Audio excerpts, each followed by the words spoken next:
हजारों साल नरगिस अपनी बेनूरी पे रोती है, हजारों साल नरगिस अपनी बेनूरी पे रोती है, बड़ी मुश्किल से होता है चमन में दीदार पैदा।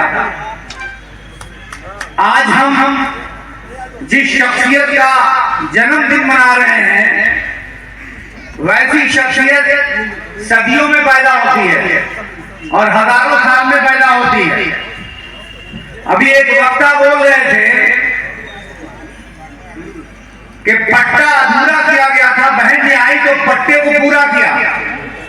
पहले आप उसमें असल मालिक नहीं हुआ करते थे, बहन जी जब आई तो उन्होंने कानून में संशोधन किया और पूरा अधिकार दिया। इसमें एक बात तो बताना भूल गए कि बहन जी से पहले पट्टों में तो नाम हुआ करता था पट्टाधारियों का, मगर कब्जा किसी और का हुआ करता था। जब बहन जी की सरकार बनी तो यही डीएम और यही एसडीएम जो बात सुनने को तैयार नहीं थे, आपके दरवाजे पर जाकर आपकी जमीनों पर आपका कब्जा दिलाया। या क्या ये बात भूल जाएंगे आप? हजारों लोग जिनके पास अपने घर नहीं थे, उनको घर बना के दिया। सबसे बड़ी बात यह है कि एक सम्मान और बराबरी का दर्जा बहन जी के सत्ता में आने के बाद मिला। हम लोग गांव में जाते थे तो दूर से ही देख के लग जाता था कि ये बस्ती अगड़ों की है, ये बस्ती पिछड़ों की है और ये बस्ती दलितों की है। बहुत शर्म आती थी कि भगवान ने हमको जब सबको एक जैसा पैदा किया, सबकी रगों में वही लाल खून है, सबके नाक और आंखें और चेहरे एक जैसे हैं, तो आखिर वो कौन लोग हैं जिन लोगों ने अलग अलग समाज को अलग अलग हिस्सों में बांट दिया? कोई किसी का हक लेके बैठ गया, कोई किसी को सम्मान देने को तैयार नहीं, कोई किसी को दुष्ट नजर से देखता है, तो कोई किसी को अपमानित करता है। ऐसे नाइंसाफी समाज में बहुत जमाने से सदियों से फैली हुई थी। उस बुराइयों को खत्म करने के लिए बाबा साहब का इस दुनिया में जन्म हुआ। फिर माननीय काशी राम जी उन्होंने पार्टी का गठन किया और माननीय बहन जी का चयन हुआ, उन्होंने सत्ता चलाई, तब जाके आपको और हमको हमारा हक मिला। आज जो सरकार चल रही है, इनके निशाने पे कौन है? इनके निशाने पे आप हैं या हम हैं? यानी दलित है या अल्पसंख्यक है? और अभी गोपाल राय जी जो बात कह रहे थे कि आपने ये बात मानी कि अल्पसंख्यकों के बिना काम नहीं बन रहा, तो ये बात सच है। लेकिन यही दोनों निशाने पर हैं। अल्पसंख्यक समाज का व्यक्ति क्या खाएगा, ये सरकार तय कर रही है। अल्पसंख्यक समाज का व्यक्ति क्या पहनेगा, ये सरकार तय कर रही है।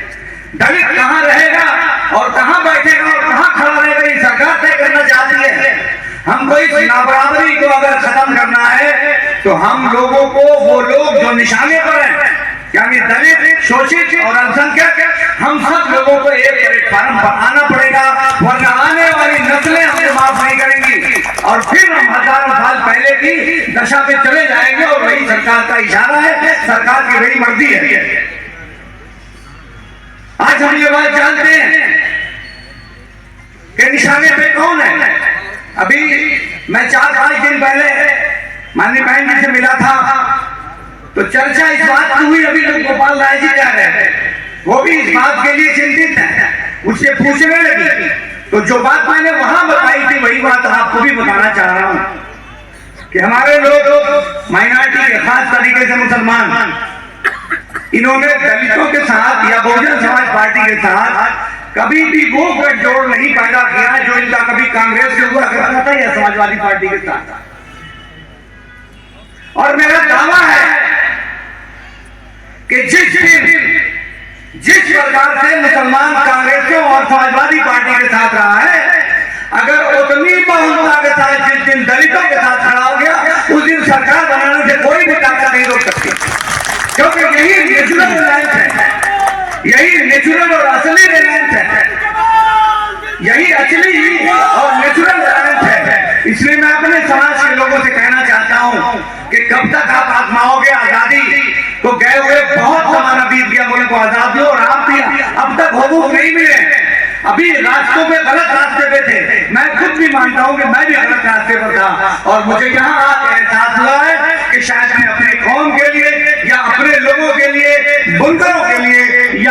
बढ़ाकर मैं ज्यादा कर पाऊंगा जो शायद पहले मैं नहीं कर पाया था। आज मैं एक शहर का छोटी सी पद पे चेयरमैन हूँ। मैं आपको वादा करता हूँ और आपको यकीन दिलाता हूँ कि मेरे चेयरमैन रहते हुए मेरे नगर पालिका क्षेत्र में जितने भी हमारे पार्टी के लोग हैं या कार्यकर्ता हैं या नेता हैं या शोषित या पिछड़े हुए लोग हैं, उन सबको ऊपर उठाने में मैं किसी भी प्रकार की कोई कसर नहीं छोड़ूंगा। जितने अम्बेडकर पार्क हैं मैं सबको कोशिश करूंगा कि सबका सुंदरीकरण बेहतर से बेहतर बनाया जाए। जितनी दलित बस्तियां हैं उन सब पर भी मेरी खास नजर है और मेरी कोशिश है कि विकास की आंच जहां सरकार में बहन जी जाने के बाद रुकी हुई थी, उस विकास की आंच को और आगे बढ़ाया जाए और जो गरीब और शोषित और दलित वर्ग के लोग हैं उनके जो हकूक हैं उनके हकूक उनको दिए जाए। क्योंकि समय बहुत कम है, बातें करने को बहुत सारी हैं। मैं यहीं पर एक बात कह के मैं अपनी बात को खत्म करूंगा माननीय जिला अध्यक्ष जी से कि हमारी नेता जो है वो भी एक महिला है और यहाँ भी बड़ी संख्या में महिलाएं मौजूद हैं। तो मेरा आपसे यह अनुरोध है कि स्टेज पर भी महिलाओं की हिस्सेदारी को बढ़ाया जाना चाहिए। महिलाएं अगर हमारी बहनें या हमारी बेटियां दो शब्द बोल सकती हैं तो उन्हें मंच पर बुलाकर बोलने का मौका भी दिया जाना चाहिए और धीरे धीरे जब आप उनको